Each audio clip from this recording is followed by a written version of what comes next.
ഇങ്ങനെ ഈ ഒരു ധോത്തി ആൻഡ് ബ്ലൗസ് എന്നുള്ളൊരു കോൺസെപ്റ്റ് ഞാൻ സെലക്ട് ചെയ്തിട്ട് എനിക്ക് തോന്നുന്നു ഒരു 2-3 വർഷത്തോളം ആയിട്ടുണ്ട്. അപ്പം അത് സെലക്ട് ചെയ്യാനായിട്ട് കുറച്ച് റീസൺസ് ഉണ്ട്. കാരണം എവറി ടൈം നമ്മളൊരു ഷോയ്ക്ക് വേണ്ടി ഒരു ഡ്രസ്സ് സെലക്ട് ചെയ്യുമ്പം നമ്മൾ ഒരുപാട് പൈസ ആദ്യമേ വാങ്ങിച്ച് അങ്ങനെ ഒരു വലിയ പെർഫോമർ ഒന്നും ആയിരുന്നില്ല. ലൈക്ക് ഞാൻ വളരെ സ്ലോലി ഗ്രോ ചെയ്ത് വരുന്ന ഒരാളാണ്. അല്ലാണ്ട് ഒറ്റയടിക്ക് എനിക്കൊരു ഗോഡ് ഫാദർ വന്ന് എന്നെ അങ്ങ് ഹൈ ലെവലിൽ എത്തിക്കുന്ന ഒന്നും ചെയ്യുന്നില്ല. ഞാൻ ഭയങ്കര കഷ്ടപ്പെട്ടാണ് ഓരോ സ്റ്റെപ്പും വെച്ചുകൊണ്ടിരിക്കുന്നത്. അപ്പോൾ ഇടയ്ക്ക് ഇതുപോലൊരു ഷോ ഞാൻ കൂടുതലും ഞാൻ ഇടയ്ക്കൊക്കെ ചെയ്തുകൊണ്ടിരുന്നത് ഈ pan Indian shows, corporate events ചെയ്യുമായിരുന്നു. അപ്പോൾ അങ്ങനെ അവരുടെ ഒരു ഷോയ്ക്ക് പോയപ്പോഴാണ് ഞാൻ മനസ്സിലാക്കിയത്, ലൈക്ക് നമ്മൾ സാധാരണ യൂഷ്വലി നമ്മൾ കാഷ്വലായിട്ട് വെയർ ചെയ്യുന്നൊരു കോസ്റ്റ്യൂം അല്ല നമ്മൾ ഷോയ്ക്ക് ഇടേണ്ടത്. സംതിങ് യുണീക്ക് ആയിരിക്കണം. കാരണം നമ്മളൊരു സ്റ്റാർ പെർഫോമർ ആയിട്ട്, നമ്മൾ സ്റ്റാർ അല്ലെങ്കിൽ പോലും നമ്മുടെ കോസ്റ്റ്യൂം സ്പീക്സ്.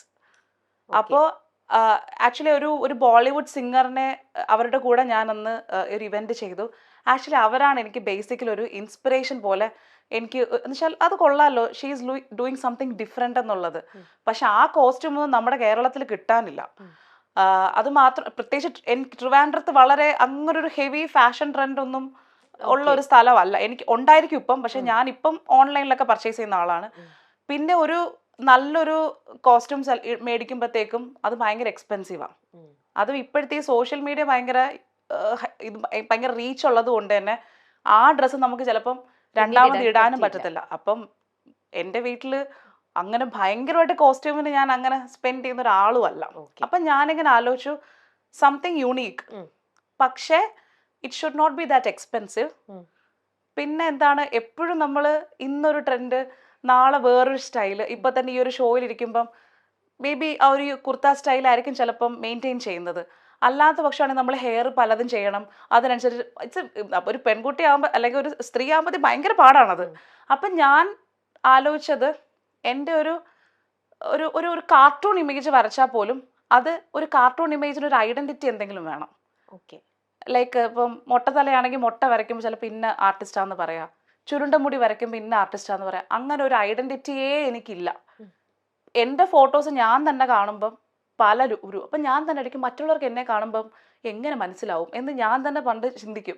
അങ്ങനെയാണ് ആക്ച്വലി ഒരു ഐഡന്റിറ്റി എന്ന് വെച്ചാൽ ഒരു യുണീക്നെസ്. അതായത് ലക്ഷ്മി എന്ന് പറയുമ്പോൾ എന്തെങ്കിലും ഒരു ഇപ്പം ഇപ്പോഴ് ലക്ഷ്മി എന്ന് പറയുമ്പോൾ മുണ്ടും ബ്ലൗസും വരച്ചാൽ ചുരുണ്ട മുടി ഉണ്ടെങ്കിൽ ലക്ഷ്മി എന്നുള്ളൊരു മിനിമം അറ്റ്ലീസ്റ്റ്.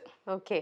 അങ്ങനൊരു ഐഡന്റിറ്റിക്കും കൂടെ വേണ്ടിയിട്ടാണ് ഈ ഒരു ധോത്തി ബ്ലൗസ് എന്നുള്ളൊരു കോൺസെപ്റ്റിൽ വന്നത്. ഇത്രയും നാൾ അത് എന്തുകൊണ്ട് ചിലപ്പം ശ്രദ്ധിച്ചില്ല എന്ന് പറയാൻ കാരണം, ഇത്രയും നാളും ആ തുണി എൻ്റെ ശരീരത്തിന് ചേരുമായിരുന്നു. എനിക്ക് ഇഷ്ടപ്പെട്ടിട്ടുണ്ട്. പക്ഷെ റീസെൻ്റ്ലി കുറച്ച് ഞാൻ ഒന്ന് വണ്ണം വെച്ചു. അപ്പോഴും നേരത്തെ ചെയ്തു വെച്ച ഡ്രസ്സുകൾ അവിടെ ചെന്നിട്ട് നമുക്ക് മാറ്റാൻ പറ്റില്ല. പിന്നെ ഉള്ളതും കൊടുത്തുകൊണ്ടും കയറി.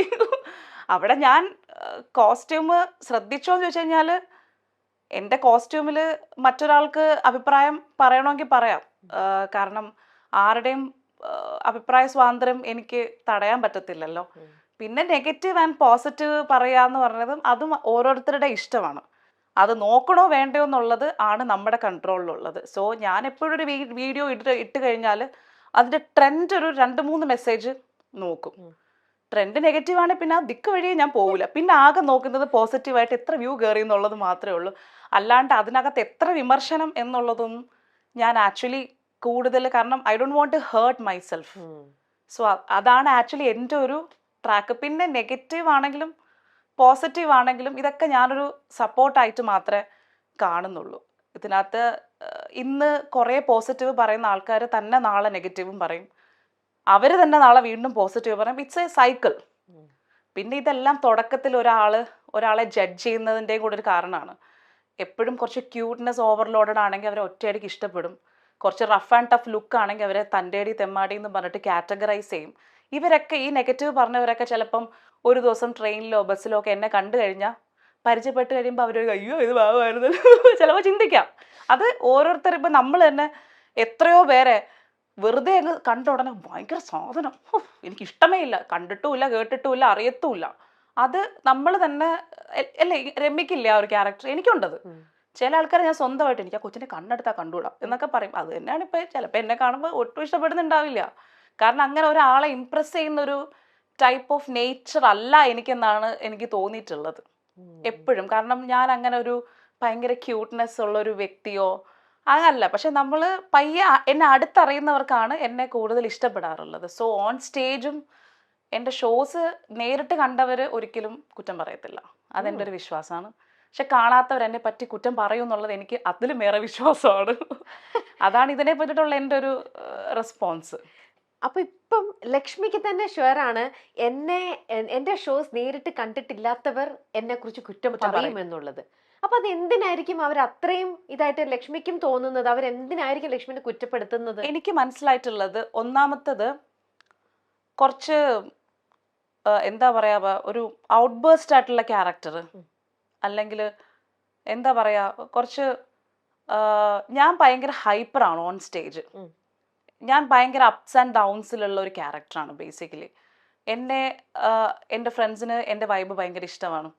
കാരണം ഞാൻ ഭയങ്കര ഹൈ എനർജിയാണ്. പക്ഷേ എൻ്റെ കൂടെ 2 days മെയിൻറ്റെയിൻ ചെയ്ത് കഴിഞ്ഞാൽ ഒരു ദിവസം ഞാൻ ഭയങ്കര ഹൈ എനർജിയും ഒരു ദിവസം ഞാൻ മിണ്ടത്തേ ഇല്ല. സോ എൻ്റെ ടോട്ടൽ ക്യാരക്ടർ, എൻ്റെ ഒരു ബോഡി നേച്ചർ എന്ന് പറയുന്നത് തന്നെ ഹൈ ആൻഡ് തീരെ ഡൗൺ ആണ്. വീട്ടിൽ ഞാൻ വളരെ സൈലൻ്റ് ആണ്.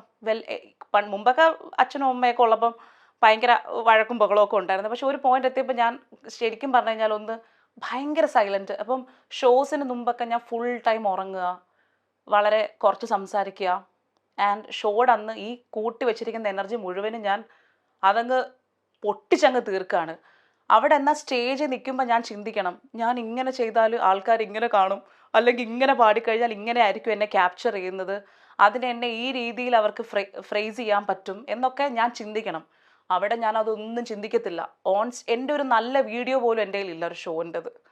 കാരണം ഞാൻ എൻ്റെ വീഡിയോ മാർക്കറ്റ് ചെയ്യാൻ വേണ്ടിയിട്ട് എടുക്കാൻ പോലും ഞാൻ മറക്കും. ഞാനൊരു ഷോ കമ്മിറ്റ് ചെയ്ത് കഴിഞ്ഞാൽ ഞാൻ ഡെഡിക്കേറ്റഡ് ആണ്. അവിടെയുള്ള ആൾക്കാർക്ക് എത്രത്തോളം എനർജി കൊടുക്കാം, എത്രത്തോളം ഞാൻ അവർ തരുന്ന പൈസയ്ക്ക് എത്രത്തോളം സിൻസിയറായിട്ട് ചെയ്യാം, ഇതൊക്കെ എൻ്റെ മൈൻഡിലുള്ളൂ. അപ്പം ഒബ്വിയസ്ലി നമ്മൾ ഒരു ഫിൽട്ടർ ഫേസിലല്ലല്ലോ. ലൈക്ക് നമ്മുടെ പൊതു ഒരു സൊസൈറ്റിക്ക് ഇഷ്ടപ്പെടുന്ന കുറേ ടൈപ്പ് ഉണ്ട്, അടക്കം ഒതുക്കം. ആ കാറ്റഗറിയിലൊന്നും ഞാൻ പെടത്തേയില്ല. പക്ഷെ വേണമെങ്കിൽ അങ്ങനെയൊക്കെ എനിക്ക് അഭിനയിക്കാം. പക്ഷെ ഇതൊക്കെ എനിക്ക് ഓൺ സ്റ്റേജിൽ ഞാനൊരു ഹൈ പവറാണ്. അതെനിക്ക് തന്നെ അറിയാം. ഞാൻ ആക്ച്വലി പറയാറുണ്ട്, ഞാൻ എൻ്റെ ഷോയ്ക്ക് ഞാൻ കൊടുക്കുന്നത് എൻ്റെ എനർജിയാണ്. പാട്ടിനൊപ്പം എൻ്റെ എനർജിയാണ് ഞാൻ കൊടുക്കുന്നത്. അപ്പം അതൊക്കെ ആ ഒരു വീഡിയോൻ്റെ ചെറിയൊരു ഭാഗം വരുമ്പോൾ ഞാൻ അതൊന്ന് ഇങ്ങനെയൊക്കെ പേക്കൂത്ത് പോലെ ആയിരിക്കും കാണുന്നത്. അപ്പം എൻ്റെ വീഡിയോ കാണുമ്പോൾ ഞാൻ ചിന്തിക്കും, ഇതെന്തോന്ന് കിടന്ന് കാണിക്കണം എന്ന് ഞാൻ തന്നെ ചിന്തിക്കാറുണ്ട്. പക്ഷെ അത് ആ ഫ്ലോയിൽ പോകുമ്പോൾ കുഴപ്പമില്ല. അതിൻ്റെ എൻ്റെ ഭാഗം വരുമ്പോഴത്തേക്കും പേക്കൂത്ത് പോലെ തോന്നത്തുള്ളൂ.